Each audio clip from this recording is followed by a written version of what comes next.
नमस्कार दोस्तों। अपने 30 साल के पत्रकारिता करियर में एनकाउंटर की न जाने कितनी कहानियां मैंने सुनी है, देखी है। एक संपादक के तौर पर, एक पत्रकार के तौर पर और टेलीविजन चैनलों के मुखिया के तौर पर 25 बार हमारे रिपोर्टर्स ने एनकाउंटर्स के बारे में इन्वेस्टिगेट किया है। मौका वारदात का मुआयना करने से लेकर एनकाउंटर में शामिल पुलिस वालों से बातचीत करने से लेकर स्टिंग ऑपरेशन से लेकर तमाम ऐसी चीजें की है जिससे कई बार यह साबित हुआ है एनकाउंटर फेक है। अब सवाल उठता है, विकास दुबे कुख्यात अपराधी था, गैंगस्टर था, दुर्दांत था, 8 पुलिस वालों का कातिल था। अगर उसने फायरिंग की तो मारा गया, जवाबी कार्रवाई में ठीक है।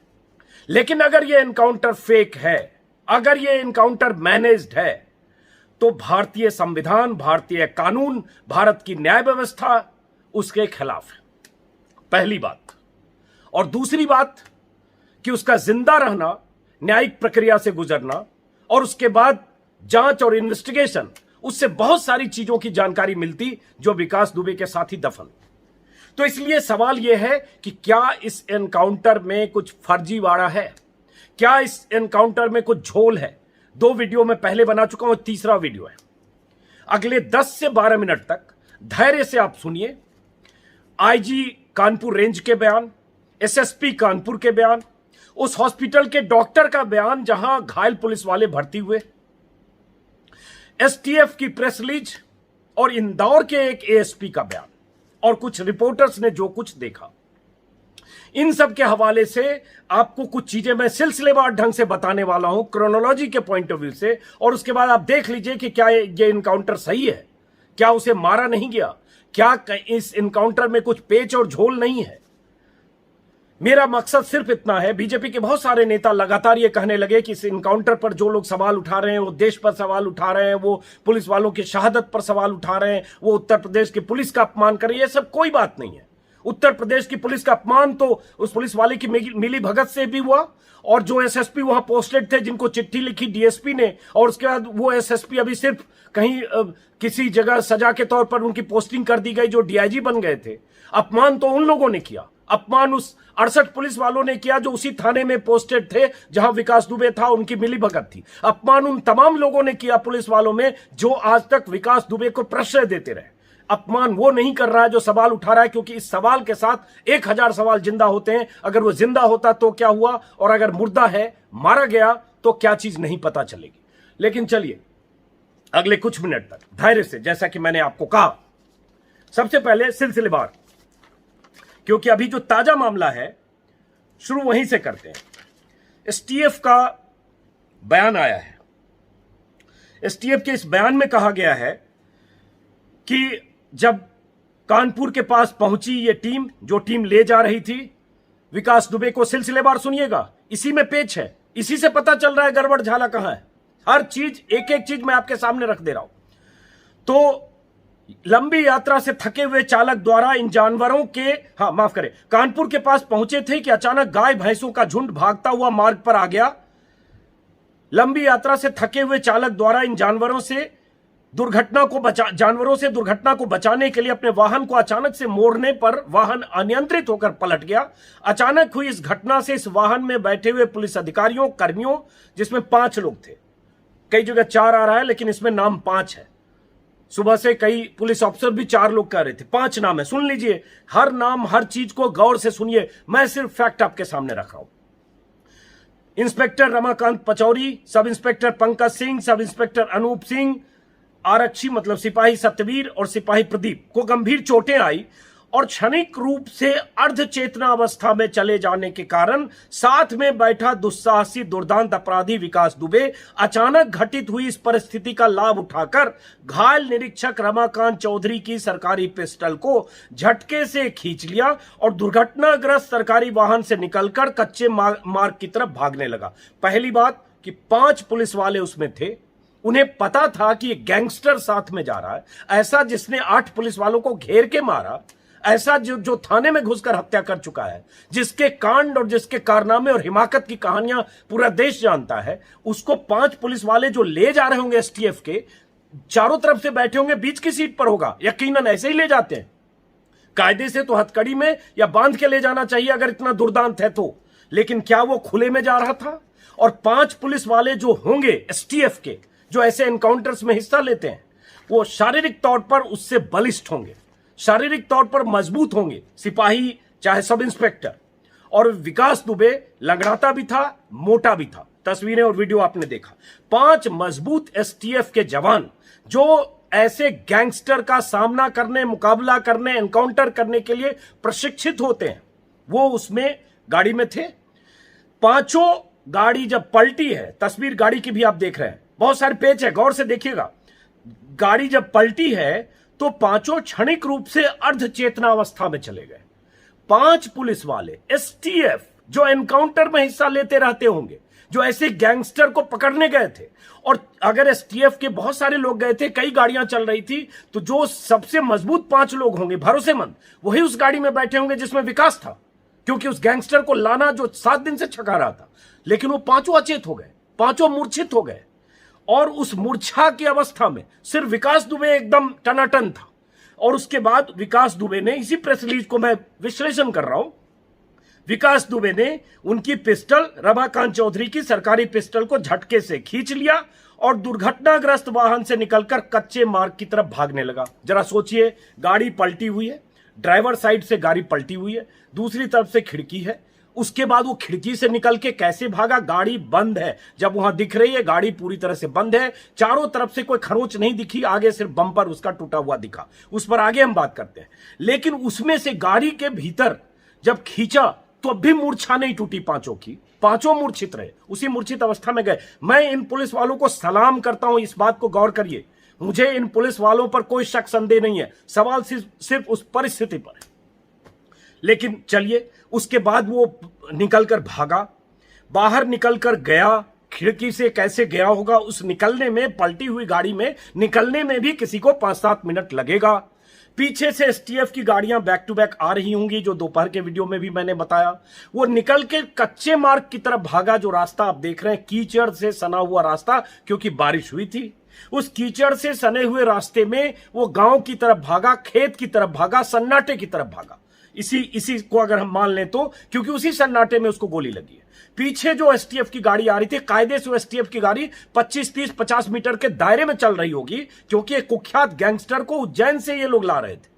उसके बाद पुलिस वाले, इसी प्रेस रिलीज में है कि उसके बाद पीछे से आ रहे दूसरे सरकारी वाहन में बैठे पुलिस उपाधीक्षक, मतलब एसटीएफ के डीएसपी तेज बहादुर सिंह हमराही और मैं हमराही, मतलब उनके साथ जो भी होंगे, दुर्घटनाग्रस्त वाहन के पास पहुंचने पर दुर्घटनाग्रस्त वाहन में के घायल पुलिसकर्मियों द्वारा बताया गया कि विकास दुबे अचानक हुई सड़क दुर्घटना की परिस्थितियों का लाभ उठाकर निरीक्षक की सरकारी पिस्टल छीनकर कच्ची सड़क की तरफ फरार हो गया। मतलब ये जब पहुंची है दूसरी गाड़ी, उन्होंने इनसे पूछताछ की और इन्होंने बताया फरार। तो ये कितना गैप है? ये फरार, एक गाड़ी का दुर्घटनाग्रस्त होना। तो सवाल ये भी है कि विकास दुबे इस गाड़ी में था, काफिले की बाकी अगर 3, 4, 5 जो भी गाड़ियां थी, क्या उससे 5 किलोमीटर पीछे थी, 8-10 किलोमीटर पीछे थी? आने में 10 मिनट लगा, कितना मिनट लगा? और उसके बाद पहुंचा तब तक विकास दुबे खेत की तरफ जा चुका था। उसके बाद आगे मैं सिर्फ अभी इस पर बात कर रहा हूं, उसके बाद कुछ बयान सुनाऊंगा, आईजी का बयान, डॉक्टर का बयान, इंदौर के एएसपी जिन्होंने कहा कि आई होप कि वो पहुंच पाएगा। वो एक वीडियो वायरल है, क्योंकि इंदौर में, उज्जैन में ही ये तथाकथित रूप से गिरफ्तार हुआ था, जिसे सरेंडर जैसा समझा जा सकता है, या गिरफ्तारी पूर्व नियोजित थी। खैर, उसके बाद रमाकांत, घायल पुलिसकर्मियों के, उसके बाद क्या हुआ कि रमाकांत, ये निरीक्षक रमाकांत चौधरी की सरकारी पिस्टल छीनकर कच्ची सड़क की तरफ फरार हो गया। इस जानकारी पर डीएसपी तेज बहादुर सिंह घायल पुलिसकर्मियों के उपचार हेतु संबंधित को आवश्यक निर्देश देने के उपरांत तत्काल अपराधी विकास दुबे को पीछा किया, तो विकास दुबे द्वारा पुलिस पार्टी पर जान से मारने की नियत से पुलिस से छीनी गई पिस्टल से फायर करने लगा। सारी कहानी सोचिए, वो जंगल, वो कच्ची सड़क में, कीचड़ में, पेड़ के पास कहीं खड़ा होकर इंतजार कर रहा था कि ये लोग आएंगे, उसके बाद उसको 100-200 मीटर कच्ची सड़क में जाएंगे, उसका पीछा करेंगे और उसके बाद वो फायर करेगा पेड़ के पास। चलिए, उसके बाद फायर करने लगा। अभियुक्त को जिंदा पकड़ने का भरपूर प्रयास करने के उद्देश्य से उसके काफी निकट पहुंच गए।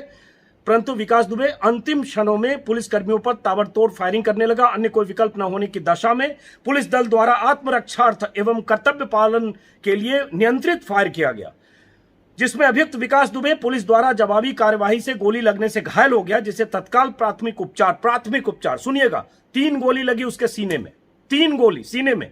यूपी पुलिस हाल के वर्षों में हाफ एनकाउंटर करती है, बड़ा चर्चित है, घुटने में मारते हैं उसको हाफ एनकाउंटर बोलते हैं। दर्जनों पुलिस वाले हाफ एनकाउंटर करके दर्जनों अपराधियों को अंदर भेज चुके हैं। ये फुल एनकाउंटर, सीने में मारा, 3 गोली मारा, आत्मरक्षार्थ मारा, और उसके बाद कह रहे हैं कि फर्स्ट एड के लिए इनको रवाना कर दिया। विकास दुबे को, गैंगस्टर को गोली लगी, जहां चिकित्सकों द्वारा मृत घोषित किया गया। विकास दुबे द्वारा की गई फायरिंग से एसटीएफ यूपी के मुख्य आरक्षी शिवेंद्र सिंह सेंगर और आरक्षी विमल यादव घायल हो गए, जिनका उपचार चल रहा है। ये मैंने बताया उस प्रेस रिलीज में जो छपा है वो। अब आते हैं आगे, इसमें आपने देख लिया कितना दाएं बाएं जितनी कहानी है। अब इसके मुताबिक 5 लोग गाड़ी में, 2 लोग घायल, 5 गाड़ी में जो मूर्छित हुए थे, गाड़ी पलटी थी। अब देखते हैं जो अलग अलग लोग क्या कह रहे हैं, रिपोर्टर्स क्या कह रहे हैं। आपको पता ही होगा कि 20 मिनट पहले जब यह काफिला यहां पहुंचा, उस समय रिपोर्टर्स को रोक दिया गया। जो आज तक का रिपोर्टर एक अरविंद ओझा लगातार गाड़ी का पीछा कर रहा था, उसे रोक दिया गया, बैरिकेडिंग कर दी गई और जाने से रोका गया। जब इस दिशा में, जब कानपुर से इस इलाके में, जो 20 किलोमीटर पहले का इलाका है जहां पुलिस का काफिला, एसटीएफ का काफिला दाखिल हुआ, उसके पहले भी जब आज तक का रिपोर्टर चला था उज्जैन से, तब भी रवीश पाल सिंह आज तक के रिपोर्टर थे, वो पीछा कर रहे थे गाड़ी का। रास्ते में उनसे गाड़ी की चाबी छीनी गई, उनसे बदसलूकी हुई। जो एसटीएफ के लोग थे उन्होंने उसको रोका। ये आज तक ने अपनी वेबसाइट पर लिखा। इसमें आगे बताने से पहले बीच की चीज बता रहा हूं कि कैसे हर जगह रोकने की कोशिश की गई, जैसे कोई सन्नाटा और इलाका मिले, और सन्नाटा देखकर ही गाड़ी ने पलटी मार ली। चलिए, राहुल कमल ने लिखा, उज्जैन से कानपुर, राहुल कमल मैनेजिंग एडिटर हैं आज तक के, उज्जैन से कानपुर लाने के दौरान हमारे रिपोर्टर थे। रात के 10:30 बजे रिपोर्टर से यूपी एसटीएफ ने रिपोर्टर की कार रोकी और चाबी निकाल ली। इनकाउंटर से पहले अरविंद ओझा की कार 15 मिनट पहले रोकी, और इसी में आज तक ने खबर लिखी, एक जगह आज तक की टीम के साथ मारपीट की गई, कई बार टीम को रोका गया क्योंकि वो पीछा कर रहे थे। ड्राइवर के साथ एक जगह चाबी एसटीएफ ने छीन ली, छीन कर चले गए। 60 किलोमीटर आगे दूसरे रिपोर्टर को इन्होंने चाबी दी, एक रिपोर्टर जो उज्जैन से चला था, दूसरा अरविंद ओझा आज तक का, जिसको 20 मिनट पहले रोका गया। ये आप जानते हैं। अब आइए इसी कहानी में जो आगे कहानी है वो बताऊं। अब यहां 3 बयान है हमारे सामने। एक बयान है जो एसएसपी कहते हैं, एसएसपी दिनेश कुमार का बयान मैंने देखा चैनल पर चलते हुए, उसमें उन्होंने कहा यहां डिवाइडर से टकराकर गाड़ी पलटी, जवान घायल हो गए। सुनते जाइएगा। तो मौके का फायदा उठाकर भागने की कोशिश की, तो पीछे एसटीएफ के जवान आ रहे थे, उन्होंने अरेस्ट करने की कोशिश की, उसी में गोली चली जिसमें घायल हुए, 4 जवान घायल हैं। ठीक है, ये उनका बयान है। अब उसके बाद दूसरा बयान सुनिए, ये बयान है। अब बयान में कंट्राडिक्शन आप देखते जाइए। आईजी मोहित अग्रवाल है कानपुर रेंज के, उनका एक बयान मैंने देखा, वो मैं चाहता हूं बयान आपको सुनाया जाए। होल्ड करिएगा आप। मोहित अग्रवाल का ये बयान सुनिए और इसमें समझिए जो वो बोल रहे हैं। सुनिए इस बयान। पुलिस के 4 लोग एक्सीडेंट में घायल हुए हैं, जिनका सीएससी कल्याणपुर में इलाज चल रहा है। कितने बजे एनकाउंटर हुआ सर? कितने बजे एनकाउंटर हुआ? पूरी डिटेल्स बताई जाएंगी आप लोग, पूरी डिटेल्स बताई जाएंगी। फिलहाल लोकेशन शेयर करने में क्या दिक्कत है? कितने पुलिसकर्मी घायल हैं? डिटेल्स आपको प्रेस कॉन्फ्रेंस के माध्यम से बताई जाएंगी। अभी मैं इतना कंफर्म कर रहा हूं कि विकास दुबे। तो इन्होंने बताया कि 4 लोग एक्सीडेंट में घायल हैं, जिनका इलाज चल रहा है सीएससी कल्याणपुर में, ये आईजी ने बताया। अब उसके बाद एक डॉक्टर का बयान है जो मैं आपको सुना रहा हूं। डॉक्टर, जहां ये हैलेट हॉस्पिटल के डॉक्टर हैं, जहां शिफ्ट किया गया था, जहां विकास दुबे को ले गया था, माफ करें। डॉक्टर क्या कह रहे हैं जरा सुनिए। ये डॉक्टर के बयान को गौर से सुनिएगा। सुनिए आप, ये लगभग 40 सेकेंड का बयान है, 45 सेकेंड का ये बयान सुनिए, और उसके बाद कुछ और ऐसे बयान, कुछ और चीजें आपको बताऊंगा। पहले ये बयान सुनिए। 3 हमारे पास एक्सीडेंटल आए हैं, रमाकांत, पंकज और प्रदीप।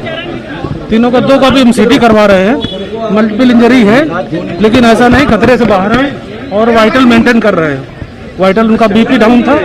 अभी डॉक्टर ने जो ट्रीटमेंट दिया है मैंने अभी देख लिया है। देखने के बाद हम उनको वाइटल मेंटेन कर, अभी सीटी जरूर थी तो मैं सीटी ले करवाया 2 को। गोली कितने को लगी? 2 को है, 2 को। पुलिस वालों को गोली लगी है? एक ये है आर्म में, यहाँ से निकली, और एक के पैर में है। उनकी स्थिति कैसी? वो दोनों ठीक है, स्टेबल है, स्टेबल है। एक हाथ गोली में लगी है, छर्रा लगा है? गोली मार के निकली, जैसा डॉक्टर ने बताया। अभी जो बंसी किया उन्होंने बताया कि सर रगड़ के निकली गोली यहाँ से। अच्छा, और 2 लोगों को? 2 लोगों को। इनकी हालत कैसी है? ठीक है, दोनों स्टेबल हैं। विकास और दुबे को जब लाया गया था क्या वो पहले ही मर चुके थे? यहाँ आकर क्यों गिरे? नहीं, डॉक्टर ने जो बताया ब्रॉड डेड थे वहाँ पे। आपने सुना, डॉक्टर साहब ने कहा कि 3 हमारे पास एक्सीडेंटल आए हैं। उन्हीं के शब्द को मैं हूबहू रिपीट कर रहा हूं। रमाकांत, प्रदीप और पंकज, और तीनों खतरे से बाहर हैं। ये 3 एक्सीडेंटल वो हैं जो गाड़ी में थे। और उन्होंने कहा कि बीपी डाउन था, अब ठीक है। मल्टीपल इंजरी हुई है, ये भी इन्होंने कहा। मल्टीपल इंजरी तो बहुत बहुत बड़ी बात होती है कि मल्टीपल इंजरी हुई, लेकिन ये खतरे से बाहर है। उसके बाद एक रिपोर्टर ने सवाल पूछा कि गोली कितने को लगी। पहली बार में इन्होंने गोली लगने की बात नहीं की है। यही बात आईजी की बाइट जो मैंने सुनाई आपको, मोहित अग्रवाल की, वो सीधे कह रहे हैं पुलिस के 4 लोग एक्सीडेंट में घायल हैं। बल्कि उनसे जब बीच में पूछा किसी रिपोर्टर ने कि एनकाउंटर में कितनी गोली लगी, किसी को गोली लगी, तो उन्होंने कहा डिटेल आपको बताई जाएगी, पूरी डिटेल प्रेस कॉन्फ्रेंस में बताई जाएगी। अभी इतना ही कंफर्म कर रहा हूं कि विकास दुबे मारा गया। उन्होंने पुलिस को गोली लगने की बात उस बाइट में जो मैंने सुनी, हो सकता है कहीं और बोली होगी, उस समय जो करीब 10 साढ़े 10 बजे के आसपास की बात है, उसमें उन्होंने नहीं कही जो मैंने आपको सुनाया।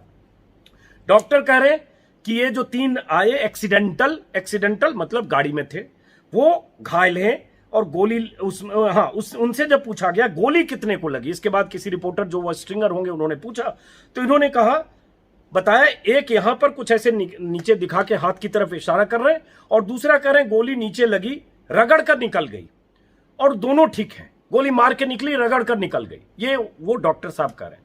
तो दरअसल गोली छू कर निकल गई। और ऐसा एनकाउंटर जब होता है जिसमें गैंगस्टर मारे जाते हैं, तो पुलिस वालों को गोली छू कर ही निकल जाती है। मैंने कम से कम 20 बार इस पर इन्वेस्टिगेशन किया है, और डॉक्यूमेंट्री से लेकर तमाम शोज मैंने बनाया।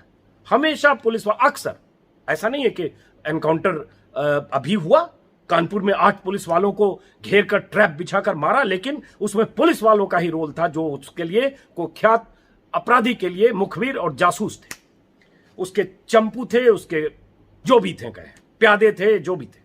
लेकिन आमतौर पर जब इस तरह से एनकाउंटर होता है, तब यही कुछ कहानी होती है, मिलती जुलती कहानी इसमें। दूसरी बात,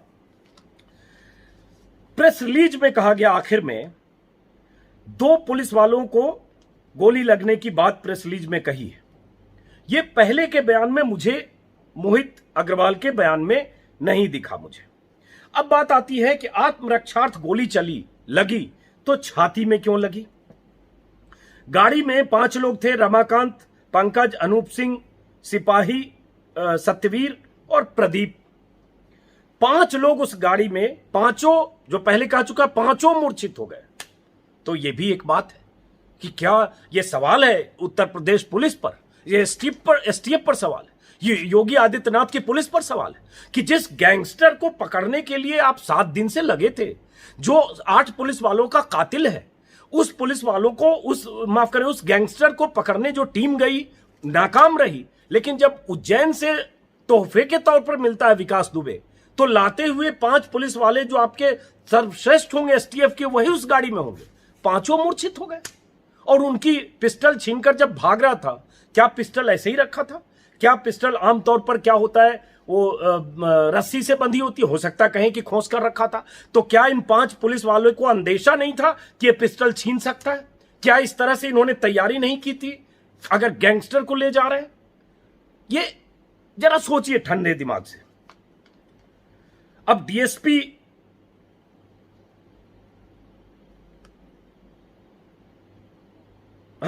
अब इसमें जो खबर है, जो प्रेस रिलीज में है, कि डीएसपी तेज बहादुर की गाड़ी पीछे से आ रही थी, उनकी टीम ने पीछा किया और शिवेंद्र और विमल यादव, माफ करें, 2 लोग घायल हुए।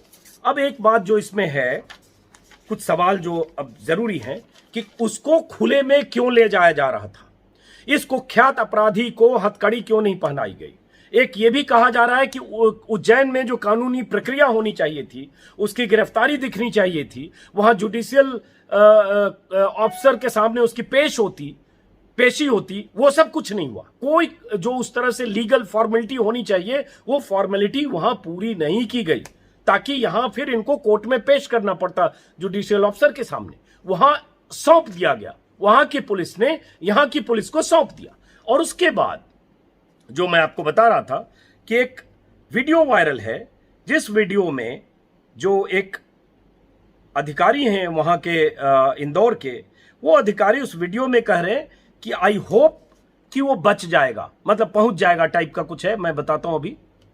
तो ये भी एक सवाल है। हाँ, इसमें इन्होंने कहा है, एक जांच के घेरे में उज्जैन के एएसपी पकड़ने के दौरान कहा था आई होप ना पहुंचे, माफ करें, उन्होंने कहा आई होप ना पहुंचे। सिर्फ इतना ऑडियो है, वीडियो है, वहां कुछ लोग बैठे हैं। अभी इसकी पुष्टि नहीं है कि किस संदर्भ में और क्या है, लेकिन कुछ चैनल और मीडिया के लोग चला रहे हैं। मैं ये खबर नई दुनिया इंदौर से उठा रहा हूं, जो नई दुनिया इंदौर का प्रतिष्ठित अखबार है। वही लिख रहा है कि कानपुर के कुख्यात गैंगस्टर विकास दुबे के एनकाउंटर पर सवाल उठने लगे। इस मामले में अब उज्जैन के एएसपी भी जांच के घेरे में आ सकते हैं। एएसपी का एक वीडियो सोशल मीडिया पर वायरल हो रहा है, जिसमें वो कह रहे हैं कि आई होप ना पहुंचे। हालांकि अभी तक पुष्टि नहीं हुई किस बात के बारे में कह रहे हैं, पर उन्होंने यह बात कही। उस दौरान वीडियो में ऐसा लग रहा है कई लोग मौजूद थे जो इनकी बात पर सभी हंस देते हैं। वो वीडियो वायरल है, विजुअल आप देख सकते हैं। तो इतने सवालों के बाद और उसके बाद जो रिपोर्टर्स, जो अरविंद ओझा, मैं फिर से तारीफ करूंगा अरविंद ओझा और शिवेंद्र की, दो इस संवाददाताओं ने कमाल का काम किया। आज तक के इस दो रिपोर्टर्स ने कमाल का काम किया और इस पूरे मामले में आज तक ने अच्छा काम किया। लगातार पीछा करते रहे और उसके बाद मौके पर पहुंचे। अरविंद ओझा जब पहली बार पहुंचे, सुबह मैंने देखा आज तक पर, क्योंकि उन्हें रोका गया था 20 मिनट पहले, कुछ किलोमीटर के फासले पर पहले, और जब वो पहुंचे तो गाड़ी पलटी हुई थी। पलटी हुई गाड़ी की तस्वीरें उन्होंने ली है। वहां जो 3-4 पुलिस वाले थे, उनसे शुरुआती बातचीत में पुलिस वाले खुल के कुछ बता नहीं रहे, क्योंकि उस समय तय नहीं होगा या तो पूरा कि क्या कहना है, कैसे कहना है। उसी में से एक बोला इसी में विकास था। जिस जगह पर एनकाउंटर हुआ हो और ऐसे खेत में जाकर 200-300 मीटर दूर सन्नाटे में जाकर एनकाउंटर हुआ हो तो बड़ी बात है, गाड़ी पलटना, एनकाउंटर होना। लेकिन वो पुलिस वाले इसको लेकर क्या कहूं, किंग कर्तव्य विमूढ़ थे, क्या बोले क्या ना बोले। और गाड़ी की जो दशा है, गाड़ी की जो स्थिति है, गाड़ी अगर ऐसे पलटेगी तभी जब बहुत स्पीड में होगी, और वो भी जब अगर कह रहे हैं कि नींद आ गई, कह रहे हैं भैंस को बचाने के लिए, रास्ते में भैंस और नींद दोनों चीज है। सड़क पर भैंसों का झुंड भी आ गया, नींद भी आ गई। तो भैंसों का झुंड आ गया, नींद आ गई। पहले एसएसपी ने कहा डिवाइडर से टकराई, डिवाइडर वहां है नहीं, सड़क से दूसरी तरफ गाड़ी पलटी, और जो गाड़ी इतनी ऐसे पलटी, उस गाड़ी की तस्वीरें आप देख रहे होंगे। उस गाड़ी में चारों तरफ से कोई खरोंच या इस तरह से पलटने के निशान नहीं है, सिर्फ बम्पर टूटा हुआ है, बम्पर टूट के गिरा हुआ है मान लीजिए। और उसके बाद एक जो अहम, जो सबसे जरूरी, जो दिन भर चला है, मैंने भी वीडियो में बनाया, गाड़ी बदलने की बात। कहा गया कि ये चले थे, एक टोल पर जो गाड़ी दिखी वो टाटा सफारी थी, जिस गाड़ी से इनको जाते देखा गया। उसकी तस्वीरें हैं जो आज तक के रिपोर्टर ने अपने कैमरे में कैद किया। वो तस्वीर मैं दिखा रहा हूं, टोल की तस्वीर है, टोल से जब ये गाड़ी पास कर रही है। आप तस्वीर देख लीजिए, ये टोल से गाड़ी पास करती है, और इस गाड़ी का वीडियो आज तक के रिपोर्टर ने भी शूट किया, अरविंद ओझा ने, कि टाटा सफारी में विकास दुबे को ले जाया जा रहा था। लेकिन जो गाड़ी पलटी हुई है वो कौन सी गाड़ी है? वो गाड़ी है महिंद्रा की TUV 300। तो देखा गया रास्ते में सफारी पर पलटी गाड़ी है TUV 300। ये गाड़ी कब बदली? हालांकि पुलिस कह रही है गाड़ी नहीं बदली गई, लेकिन सबूत जो आज तक पर दिखे, जो ये टोल के सबूत हैं, जो सोशल मीडिया पर ये वीडियो वायरल हैं, और जो आज तक के रिपोर्टर अरविंद ओझा ने शूट किया अपनी गाड़ी से चलते हुए, हाथ कंगन को आरसी क्या, वो इस बात का सबूत है कि गाड़ी बदली गई। तो क्यों बदली गई? क्यों रिपोर्टर को रोका गया? क्यों उज्जैन से ही उनकी पूरी कोशिश थी कि कोई पीछे ना आए? क्यों आज तक के रिपोर्टर की चाबी छीन ली गई? क्यों हाथापाई हुई ड्राइवर से और आज तक के कैमरामैन से? क्योंकि वो किसी को नहीं चाहते थे पीछे आए। क्यों इंदौर के एसपी ने कहा आई होप नहीं पहुंचे? और क्यों गोली जब मारी तो 3 गोली सीने में लगी?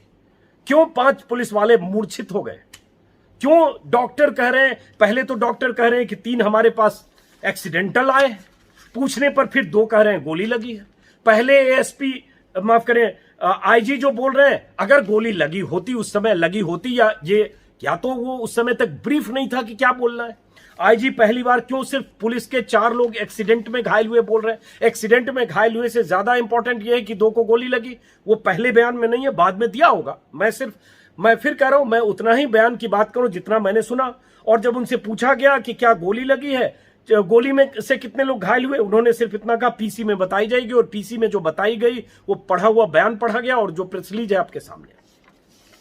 अब ये सारी चीज सामने है और उसके बाद डॉक्टर का बयान, प्रेस रिलीज, छाती में गोली क्यों मारी, मोटे तौर पर ये सारी बात मैंने आपको बता दी है।